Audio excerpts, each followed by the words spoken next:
Panda. Yeah, I'm doing it just like Kaya. The fuck? I'm trying to get my streams up. You know? You know what I'm saying?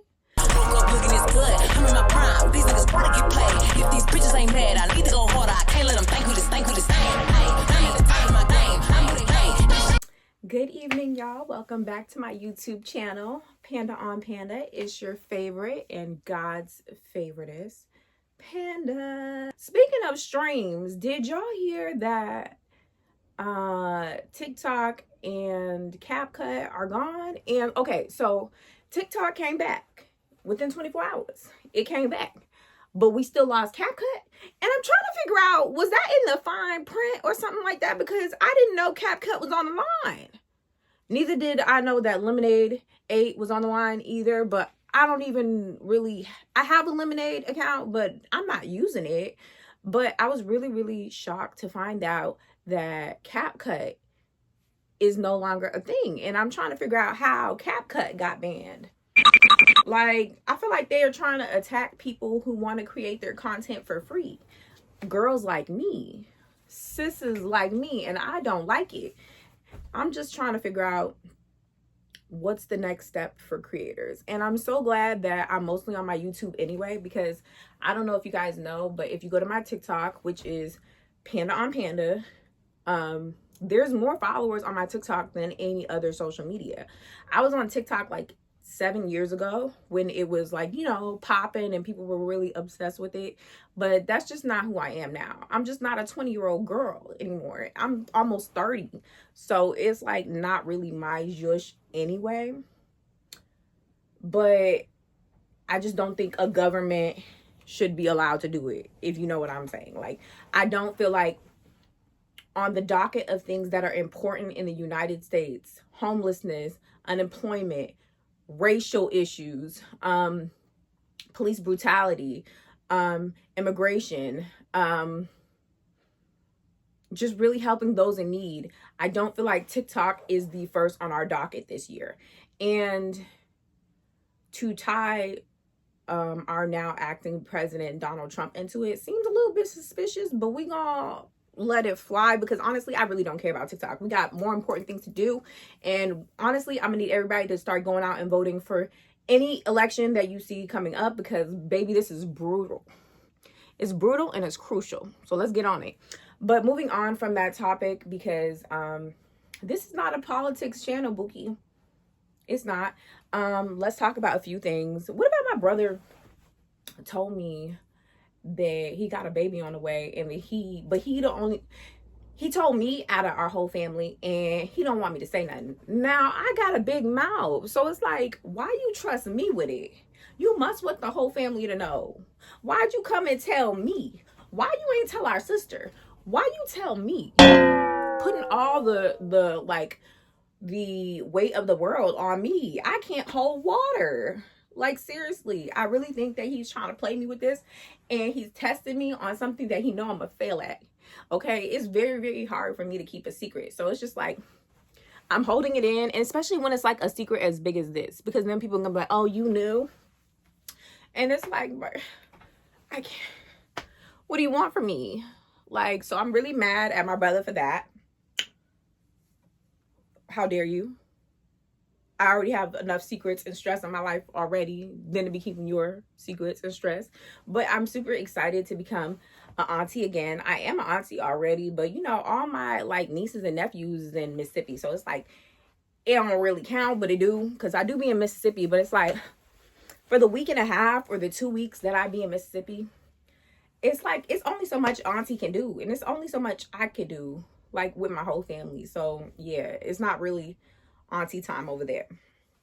But moving on, talk about something else. And also, I'm gonna try to make this very easy to cut, because I feel as though, because CapCut is not there, I don't want to play too much on Canva or any other editing site until I know what I'm doing. So yeah, we're gonna try. We're gonna see how I'm gonna chop this up, but I'm gonna try to still keep it funky and fresh for y'all, period. Last video said yeah, choose logic over emotions and stuff like that, because 9 times out of 10 your emotions don't know what the F they're doing.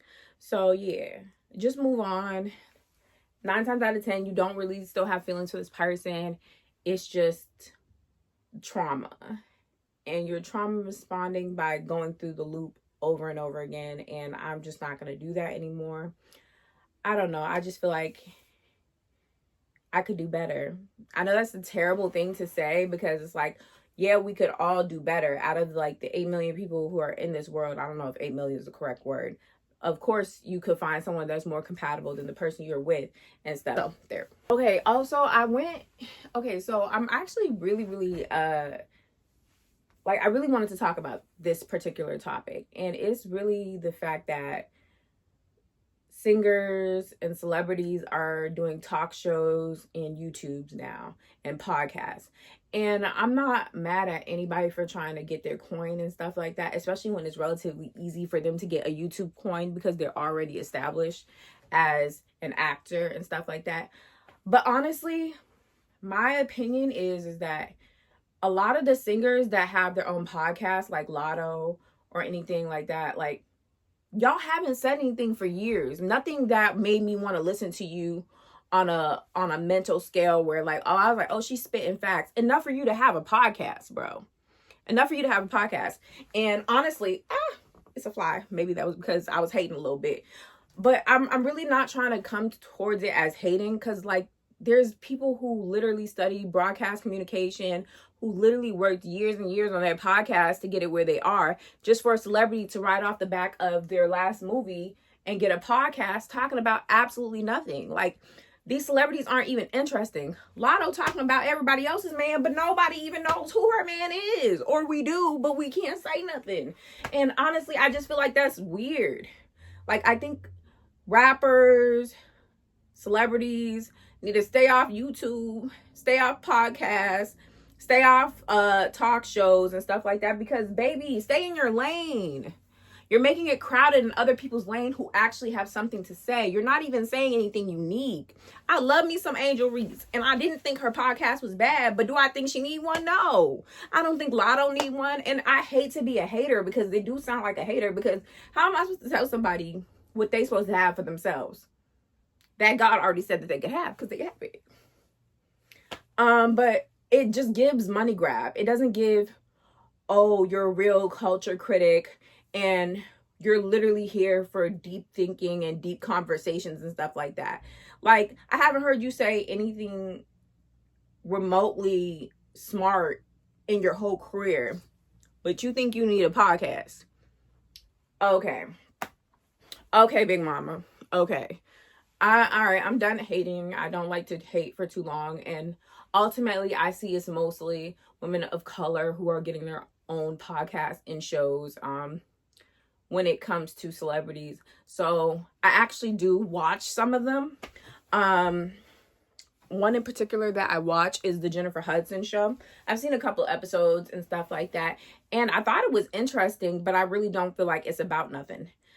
Like, I don't know. I just feel like there are really, really pro speakers out there. People who could really drive a conversation. People who have something innovative and new to say. And it's not the people who have the daytime talk shows now. And it's not the people who have the podcast now. Like, y'all are just singers and actors and rappers looking to make an extra bank, but not truly adding to the discussions for the culture. You feel me? Like, it just never gave what it was supposed to give. And honestly, I found Lotto's podcast to be semi-entertaining and stuff because she's inviting all of these people here. And that's another thing. Like, they will invite like celebrities that we want to see, which obviously makes their ratings go up. But is it still good content? Is it thought-provoking content? Is it content we haven't seen before? No. And you guys have so much money where it need to be. It really do. Like, no cap. I don't want to hate, but it's just like, I feel like people who are famous already have an advantage. So you definitely have to give me something different. And while like the people who are not famous and the people who aren't always having a bag and stuff, they come across on YouTube and podcasts as more real, relatable, and just someone who's really putting in the effort and not deciding to do it just because it's a good money grab because YouTube pays well. And I feel the same thing with longevity for TikTok and YouTube. So I guess we'll see who's sticking around and who's going to be there for everything. You know, eventually you'll see who's really about their podcast and who's really about their show and who's not. Yeah, so I saw Jennifer Hudson's talk show. I saw Sherry's talk show, and I felt like they were good to watch and stuff. But it's just like, it's people who like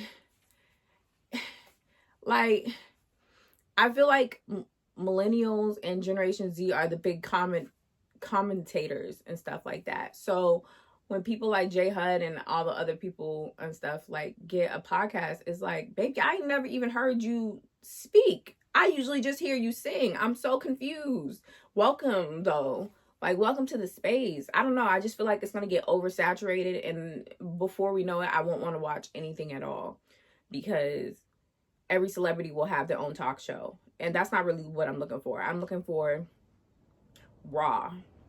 I'm looking for, dang, I went through that. I'm so glad that somebody who is just starting out on YouTube or who is just as normal as me is going through that. Not glad, but, you know, relatable. Like, it made me feel better.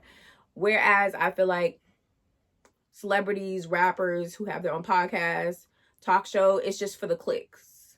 It's just for whatever's trending. Of course, they're going to have whatever's trending this month. They have the money and the budget for it. But nothing more resourceful than me watching a podcast with a woman who doesn't have a budget for a big celebrity guest, but still manages to rock me to my core and my thoughts. Like Jessie Woo, she wasn't always somebody who's backed up by all of these things that other celebrities are backed up right now. Like Jessie Woo got it out the mud. She was really, really doing her thing for like the longest and stuff before she got any recognition and any real bag from YouTube. That was a girl who was always commentary. So it made sense to me that she ended up doing a YouTube podcast. And I wouldn't be surprised if she had a talk show. Like, that would make sense to me. Jennifer Hudson don't make sense. Lotto don't make sense to me. And that's just how I feel about it. But I do feel like at least the sisters are here. At least we're getting some recognition. And their content is, like I said, not boring. It's just something that, yeah. All right, guys. So that is my commentary on the things that I've been thinking about this week. RIP to Capcut. I think I'm gonna stay off of TikTok anyway. I don't know about everybody else, but I haven't seen enough. And now that it's wrapped up in this whole Donald Trump thing, I've definitely done seen enough. This is not how I really want to start our January, but you can go ahead and put TikTok on the January of the calendar as like the craziest things that's happened in 2025 so far. We starting off early, guys, and hopefully we're able to really focus on what's important in America right now, which is unity and helping those who need it. And shout out to anybody affected by the LA fires. It seems really, really crazy there. And shout out to any other areas that are heavily affected. Yeah, prayers to you guys. It's not an easy thing. For some reason, everybody is falling on hard times, and I can see it specifically even in my life as well. So I love you guys. Take care of yourself. I'm gonna try to not be a hater. I promise you I will not speak on Jennifer Hudson and Lotto ever again after this, because, you know, ultimately I don't feel like it's right to hit on Black women's content, but I just wanted to bring up a more important conversation about letting the people who are real speakers influence. People who have something real to say influence. Let the singers sing, let the rappers rap, and let the influencers influence. And let the culture spectators and the culture critics critique. And sometimes just because you're famous, you do not fall under that line. And it's okay. Don't nobody care what you got to say. We want to hear you sing. Sing. I'm sorry. And And it's not to say that certain singers don't have a voice outside of singing. I know a few singers who have, like Lauryn Hill and stuff. She'll say something and I'm like, oh my God, that's so provocative and innovative. And I agree because it was accurate. I'm just saying, y'all aren't one of those people. I'm not hating no more. Let me get out of here. Bye.